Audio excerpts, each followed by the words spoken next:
صباح الخير. حكايتنا النهاردة عن عملاقة الكوميديا المصرية زينات صدقي. اتولدت زينات صدقي سنة 1912 في حي الجمرك في اسكندرية، واسمها الحقيقي زينب محمد سعد. ودرست زينات في معهد اسمه أنصار التمثيل، وكان عامله زكي طليمات في اسكندرية، لكن والدها منعها تكمل دراسة وجوزها، وما استمرتش الجوازة غير سنة واحدة.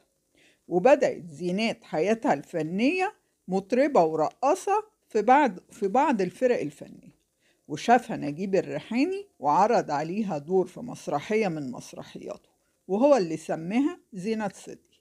وفي ليلة اعتذرت ماري منيب عن دورها في المسرحية لمرضها، وما لقاش الريحاني حل غير انه يشغل زينات مكانها. وفاجأت زينات الكل بأداء كوميدي مبهر خلت الريحاني يطلب من بديع خيري كتابة دور خاص بيها في المسرحية.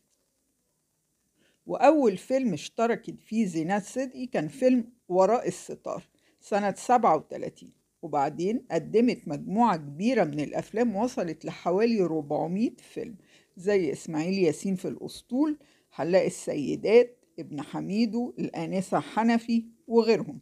وكان آخر أفلامها فيلم بنت اسمها محمود.